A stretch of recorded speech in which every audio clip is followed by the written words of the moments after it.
మనిషి చచ్చిపోయాక ఏమవుతాడు అని అంటే ఈ శరీరాన్ని వదిలేస్తాడండి, కొత్త శరీరం కొరకు వెళ్తాడు.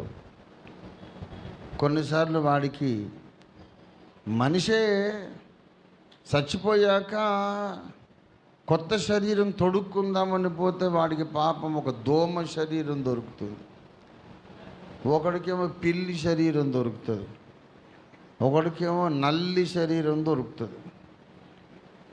భార్య మీద ప్రేమతో ఆ నల్లిగాడు వచ్చి మళ్ళీ వాడి ఇంట్లోనే వాడి భార్య పండుకునే మంచానికే ఉండి భార్యనే రక్తం తాగుతాడు వాడు. ఆ నల్లి ఆమె భర్తను తెలియక భార్య ఏం చేస్తుందంటే దాన్ని నలిపి చంపేస్తుంది.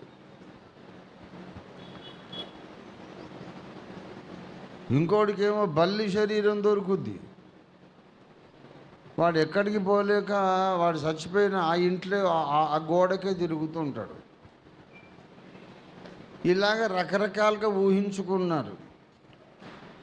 జీవుడు ఈ దేహాన్ని వదిలిపోయినాక కొత్త దేహాన్ని ధరించుకుంటాడనేది తప్పున్నర తప్పు. అంతా కాకమ్మ కబుర్లు, కట్టుకథ, trash. There is no reincarnation. Take it from me, take it from the Bible. మనుషుడు ఒక్కసారే మృతి పొందును. హెబ్రీ పత్రిక 9:26. హెబ్రీ పత్రిక 9:27 చదవండి. మనుషులు ఒక్కసారే మృతి పొందవలెనని నిర్ణయించబడెను. అంతే. పునరపి మరణం, పునరపి జననం అనేది తప్పు. అది ఎవరైనా చెప్పని తప్పు. చచ్చిపోయిన వాళ్ళు మళ్ళీ పుట్టరు. మనోళ్ళు చాలామందికి తిక్క ఉంది, చచ్చిపోయిన వాళ్ళు మళ్ళీ పుడతారు.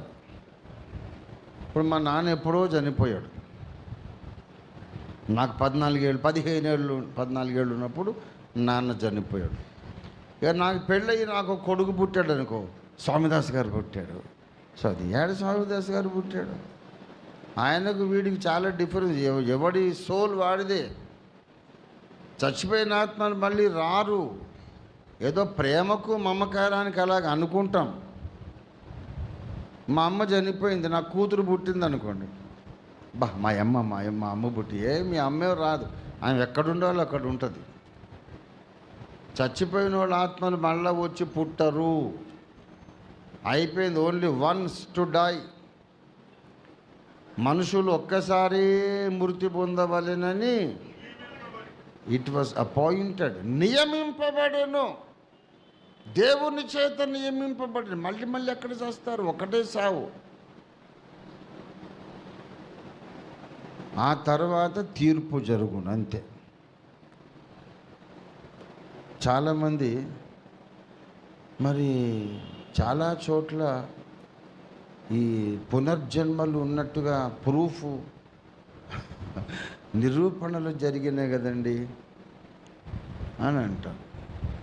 నిజంగా మనుషులు ఎంత ఎడ్డి ముఖాలంటే, చదువుకున్న ఎడ్డోళ్ళు, చదువుకున్న పిచ్చోళ్ళు చాలామంది ఉన్నారు. వాళ్ళే మెజారిటీ.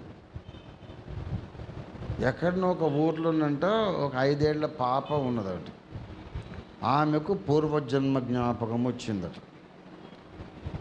ఆమె ఉన్నదేమో యూపీలో. ఆమె చెప్తుంది, నా ఇంతకుముందు జన్మ పంజాబ్లో నేను పుట్టాను, అక్కడ నా భర్త పేరు ఫలానా, నాకు 4 కొడుకులు ఉన్నారు. అంటే ఈ పిల్ల పుట్టే 3-4 సంవత్సరాలు. పంజాబ్ ఏం తెలుసు, పంజాబ్లో భర్త ఎవరు ఏం సంగతి.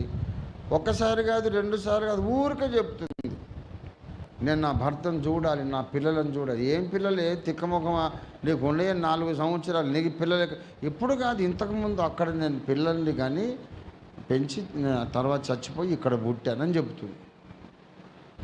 ఒకసారి ఊరి పెద్దలందరూ కలిసి పంజాబ్ దాకా వెళ్ళి ఈ అమ్మాయి చెప్పిన ఊరికి వెళ్ళారు.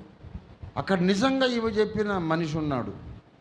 నా భార్య చచ్చిపోయిందండి, కరెక్టేనండి, నాకు 4 కొడుకులండి,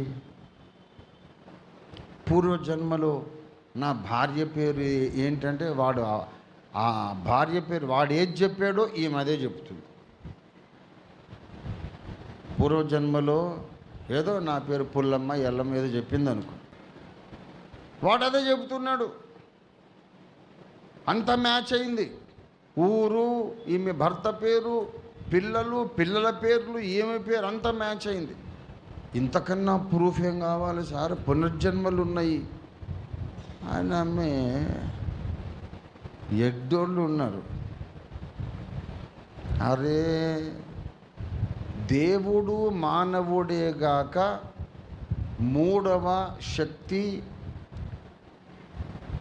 మూడవ అంధకార శక్తి సాతాను, వాని అనుచరులు కూడా ఉన్నారు.